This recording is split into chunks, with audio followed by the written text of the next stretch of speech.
What's up, boys? This is Astranox. We got the developer's notes balance adjustment preview. Some really exciting stuff. Nice buffs here overall. So we have the following heroes getting buffed up. We got some exclusive equipments changing up. So first we have Silver Blade Araminta. So more buffs for her. Dark Corvus finally getting a buff. Is it enough? Diane, Araminta, Ludwig, his banner's up right now. We'll look at all that. I'll give you guys my thoughts about this stuff. I'll break it down. Destina is going to be annoying. She's going to be quite dangerous, guys. Guider Aether, finally he's getting a buff. I mean buffs. Coley, yeah, she's getting an interesting buff. Very interesting. Armin is going to be super annoying, and I'll explain why. Let me break this down for you guys. Silver Blade Araminta, her skill Flame Friction. Now if you attack and there's burns, it will be activating this flame release, which attacks everyone. 60% chance to burn for 1 turn before increasing the batteriness of the caster by 25%. So it's good. This is applying a burn, and then it can activate the flame release if it was already there, or if you applied it to the target. Very cool. Okay, so Flame Savara. When an ally except for the caster uses an attack that targets all enemies, increase combativeness of the caster by 20%. This is huge. This is like Aether, so that means you can use 128, 129 base speed hero, attack everyone, open up with those heroes, and then you can have Silver Blade Araminta follow up. Really cool. You know, having the CR pushing part of her kit.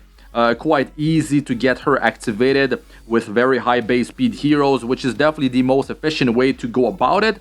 Can only activate every 3 turns. So this is definitely going to allow her to do some great things, and I think she's going to be showing up more in the meta because of that now. Definitely cool. More CR pushing with the skill enhancement, bringing that up to 25%. Real nice. You can build her slower. She can pack a bigger punch, attack percentage on the main stats of your boots. Maybe if you have enough speed subs, Meteor Fall.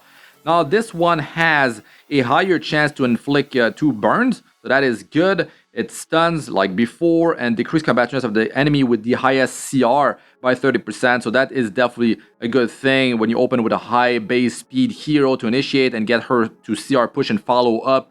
And then you can mess the enemy up with that. Dark Corvus, he is going to recover more health with the skill number 1. Definitely very nice. Very nice. With this, he's going to be able to stay alive longer, because before it really didn't recover much. I'm going to be testing these heroes out after they get buffed, guys. So definitely stay tuned for that. Right, I'm going to have 15 skill ups on them like the usual. So the Devil's Descent. Now, when the enemy is defeated, it inflicts extinction. That is definitely good. It's definitely good. So, you know, reviving heroes, you just drop them. They will not be coming back, which is good. And it's that much easier now to defeat someone with the skill number 3. It takes a while to build it up unless you have Iceria to reset his cooldown. But then, even without the soul burn, the damage is increased. With the soul burn, the damage is increased. So it's going to be that much easier to actually pop someone, and you might not even need the soul burn. I don't know by how much they're actually increasing his damage. We'll find out when I test him out. Diane actually dispelling 2 debuffs from all allies before applying the barrier with the skill number 2. Definitely very nice. Before it applied the barrier and then dispelled 1 debuff. That's not good enough. Now in the meta, you need to dispel the debuffs from your team before actually doing something. You know, healing, applying a buff, applying buffs. So this is definitely very nice, right? Araminta, now this hero with Ignite, at the end of the turn, detonates burn effect inflicted on the target. This is real good. If you have burn from using the skill Ignite, the skill 1, or maybe you're using some other heroes that can inflict, burn, Silver Blade Araminta, you're going to be using Carrot or something like that. You probably don't want to be, using too many of the same element heroes in the team, especially in the RTA with the new Frenzy that puts you at a bigger disadvantage if you're getting counterpicked with a stronger element. Okay, so here we have Catalyst, and here attacks all enemies. Dispel 2 buffs and making them unable to be healed, right, for 2 turns. So this is good. I mean, you definitely want to try to deal with their, immunity, their buffs before you're trying to apply debuff on them, right? And for each unhealable inflicted, increase combativeness of the caster by 25%. So of course, in a perfect world, you're gonna have a 100% CR push, but we all know how that goes with the 15% innate resist of fighting, ice hero or heroes, evasion-based heroes and all that stuff.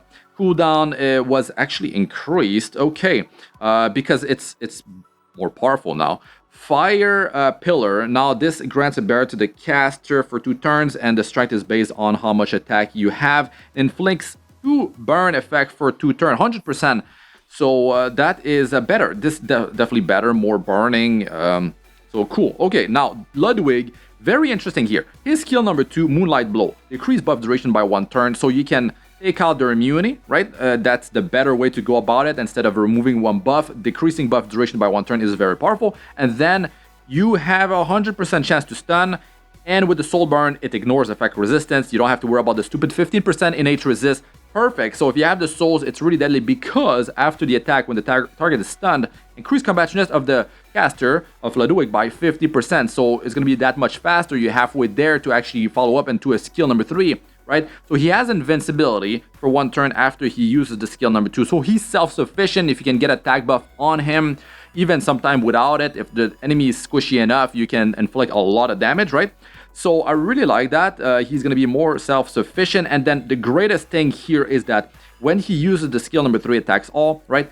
And then if an enemy, just one, is defeated, extend the caster's buff duration by 1 turn. So the invincibility is going to be staying on him, guys. If he has attack buff, any other buff on him, the buff duration will be increased by 1 turn. And also, he penetrates more defense. So if he doesn't have invincibility, it's going to be 30% instead of 20%.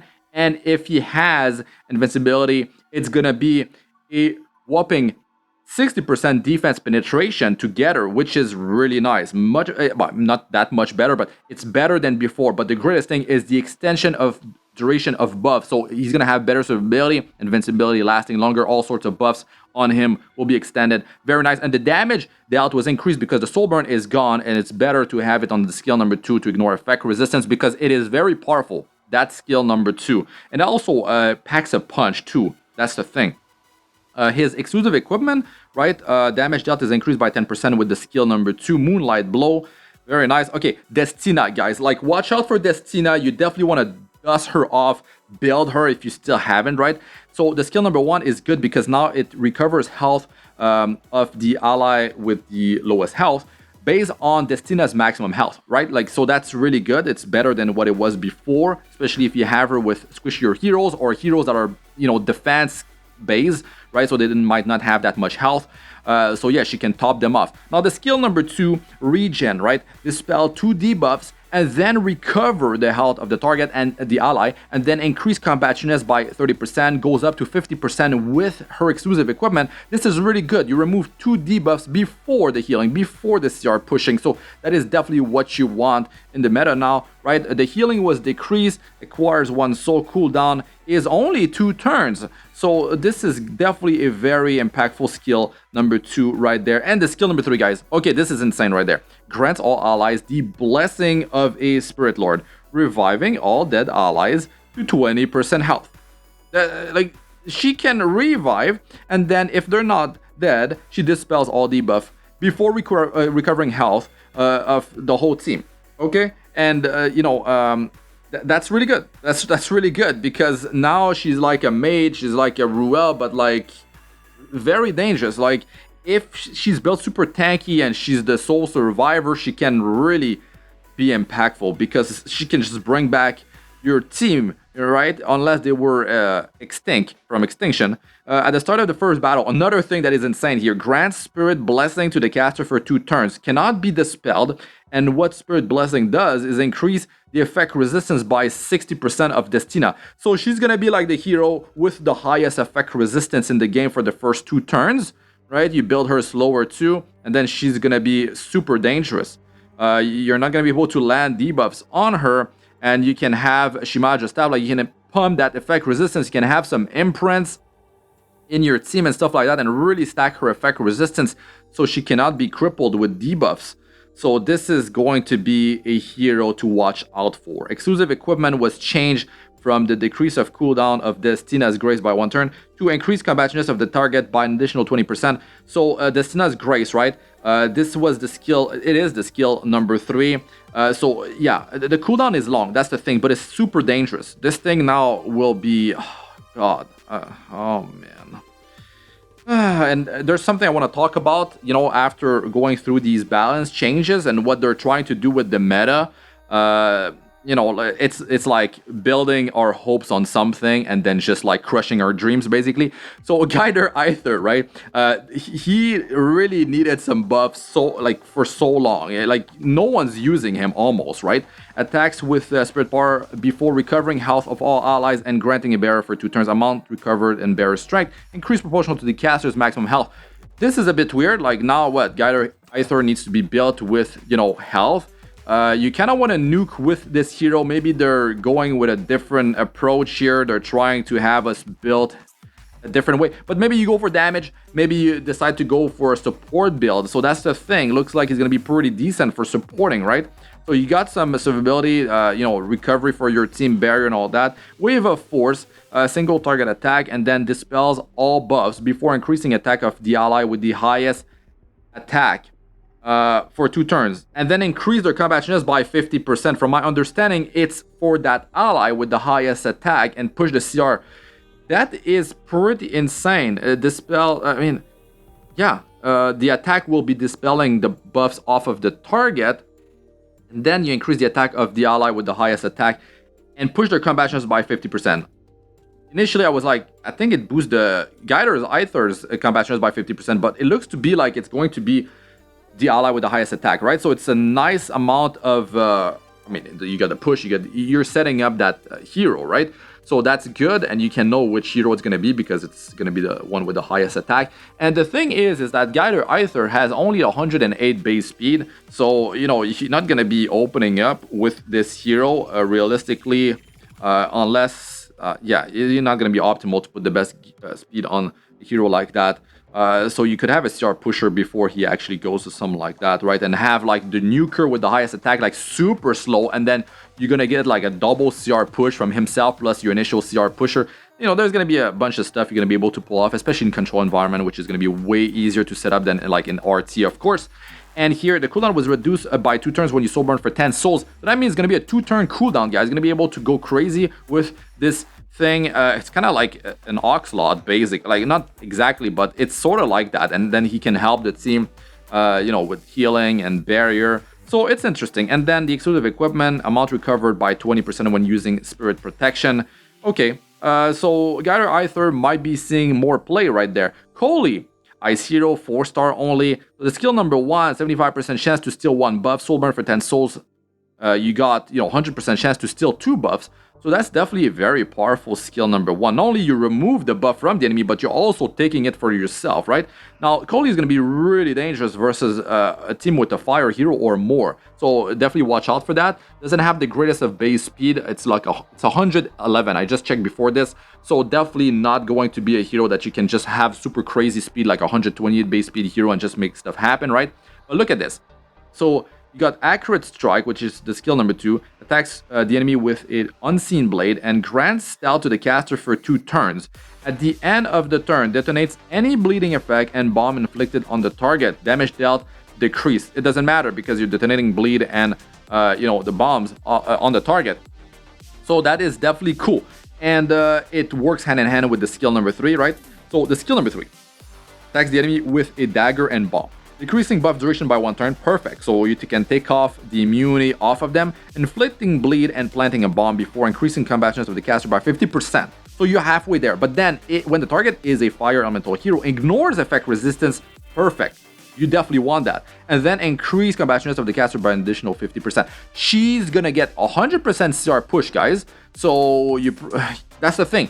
You go with her with the skill number 3 versus a fire hero, then you get another turn right away, and hopefully you were able to plant a bomb and the bleed, and then you follow up with the skill number 2, which is going to detonate this stuff. So even if you don't take out the target, you're at least detonating the bomb, which means the target will get stunned and receive a lot of damage that ignores effect resistance. So I think that she's definitely a hero to watch out for. Like, well, I mean, yeah, that's the thing, 111 base speed, but you know, in a control environment, she's gonna perform much better. But in RT, let's say you like take her last or something like that, and they already have like 1 or 2 fire heroes. Yeah, you could bait a ban by using her, but that's a hero that you have to build. She's a 4-star. Imprint concentration, it's switching from dual attack chance to attack, which is good. It's gonna work, you know, hand in hand with the bleeding, the scales of attack, and of course the bomb. So definitely really cool. But here, this is Armin and Destina are definitely the heroes to watch out for. Double Earth, guys, right? And more on to about like what I was talking about with crushing our dreams. Attacks with a shield with 35% chance to stun for 1 turn. Damage dealt increased proportional to the caster's defense, nothing changed there. But then, when it is not the caster's turn, this attack changes into an attack that targets all enemies. So, not only can you have counter on Armin, but you can also have Elbrus Ritual Sword, because Armin, of course, she's a knight. Then you have Protect. Protect is a passive, right? When attacked, has a... let me just go with the Awakened version here. One attack has 30% chance after skill ups to counter attack. So it's like a counter set, right? But it can work with counter set 2. It's going to be 2 chances at 30% each to counter attack. When an ally except for the caster is attacked by a single target attack, decrease damage suffered by 20%. So better survivability for your team. When more than 1 damage reduction is granted, only the strongest effect is applied. So then that works hand in hand with the skill number 1. When it's not her turn, she actually attacks everyone with the skill 1 that can stun. 35% chance to stun. Very dangerous, guys. Skill number 3 is Shield Wall, and Shield Wall uses Shield of Light to dispel 1 debuff. Once again, it's great to remove debuff before actually doing something from all allies, and grants defense buff to the caster for 2 turns and a barrier to all allies for 2 turns, and it scales based on Armin's defense. So the barrier strength was increased, the cooldown is reduced by 3 turns. Cooldown reduced to 3 turns, and then extend duration of buff granted to by the skill by 1 turn with the soul burn for 10 souls. So, I mean, this skill 1 with the passive, like, it's definitely going to be very, very dangerous. Very dangerous. So you definitely want to dust off Armin. You definitely want to be building Armin exclusive equipment that, you know, boost the protect counter attack chance by 5%, right? So, wait, I messed up here. I thought it was 30% total, but it looks to be like it's 25% here, but then you got the skill enhancement, so 30%, and then exclusive equipment, 35% chance to counter attack. Very nice, better than actually like counter attack set. So this can all work together. You want to be really annoying, you can have Elbrus, right? And she's going to be counter-attacking and landing some stuns. Not 100% chance, but 35 is pretty good when you're attacking everyone, right? So what I talked about, like, crushing our dream is that, you know, Ram, you know, Terra, you know, they're both ice. And then, like, they're buffing the crap out of Armin. They're buffing the crap out of Destina. They're both earth. And then the Frenzy and RTA going to receive 30% less damage when you are getting attacked by a hero that's at elemental disadvantage. So if they're going like Rampera, right, you go like with some earth heroes, so they're getting punished, they're dealing less damage, right? They, of course, their attack can miss because it's ice versus earth. So whoever is going to be building, you know, heroes that like Armin, Destina, I mean, there's plenty of them, right? Violet, be really annoying and be really dangerous, and you cannot take down these heroes easily. Destina, you know, she can just bring the team back, heal up, remove debuffs, heal up, be very impactful, a hero to definitely watch out for. And then, like, it's like they're trying to push a high-speed meta that relies heavily on 128, 129 base speed heroes that are actually ice. So heavy disadvantage when you are trying to open up with these heroes and, you know, set up Summertime Mysteria. And then, you know, stuff like your debuffs, like bombs, removing the immunity off the enemy is going to be that much harder if you have to fight against a heavy earth team. And then, like, you know, she's super tanky, super high effect resistance, cannot really land debuffs on her that easily unless you can ignore effect resistance. And then she can just bring back the team. And it's like I said before, like, Bruiser is just so good, especially for free-to-play players. If you're not going to be putting any money in the game, Bruiser is just so good, and they might be bringing her hopes back up to, like, speed cleave, speed single target burst, high offense, super high speed. But then it's always about, like, having the most speed, right? So whoever's going to have the best gear, so if you're free to play, it's not going to be happening, right? Unless you have a very small roster of heroes, which is getting harder and harder to pull off with all these, like, balance adjustment, meta shift, whatever, hero that are getting introduced that you need to keep up and keep getting 128, 129 base speed. And then, like, they keep on doing that circle of, like, releasing stuff that, like, brings your hope up for, like, high cleave, speed, high damage, and then, like, shortly after, right, that just gets crushed with, like, powerful bruiser heroes that will just counter that stuff. And then you have to worry about landing debuffs. There's the 15% innate resist. There's the RNG of, like, duo attack and evasion. There's so much RNG stacked against, you know. But then if you get the first turns and you can set up your stuff, your games are faster. So there's always that argument of, like, oh man, I don't want to be stuck in there 5-minute, 10-minute battles. It's boring, so let me just have high speed and whatever. I'll just be, like, you know, I'll just be one league under what I could be if I was on a bruiser playstyle, which I understand, which is what I like to play because it's so long to play bruisery. But when you have heroes getting buffed like this, it's really hurting someone that would just go ham on getting, like, Rampera, setting up, like, initiate and make stuff happen, but then, like, you know, super dangerous earth heroes getting buffed now, really going to be putting sticks in our wheels. But it's always like that. It's a vicious cycle, right? Like, you try to chase the shiny new toys, you try to get the highest speed, but of course, as free to play, you're just gonna get crushed, right? But as free to play, staying with bruiser setup, you don't have to be on counter on everything, but being tanky, there's a protection, you can make stuff happen, and it's probably going to just shift back into something like that instead of, like, being a meta with that's more high speed and high offense. It's always going to be like that. It's always going to be like that. Yeah, bruiser playstyle is just so good. There's too many things stacked against someone trying to, like, outspeed and just making things happen in 1 to 2 turns. But, you know, Silverblade are meant to getting some nice buff. That's the thing. No, we'll see. We'll see. It's just that it's rough. It's rough to go first turn and make stuff happen. It's just way too hard to just do it with new heroes getting released. That's how I feel, right? Like, as free to play, it's just the way I feel. Anyways, that's gonna be it for this one, guys. Let us know what you guys think about all that in the comment section. I'm Astranox. Good luck with all ya do. Peace out for now.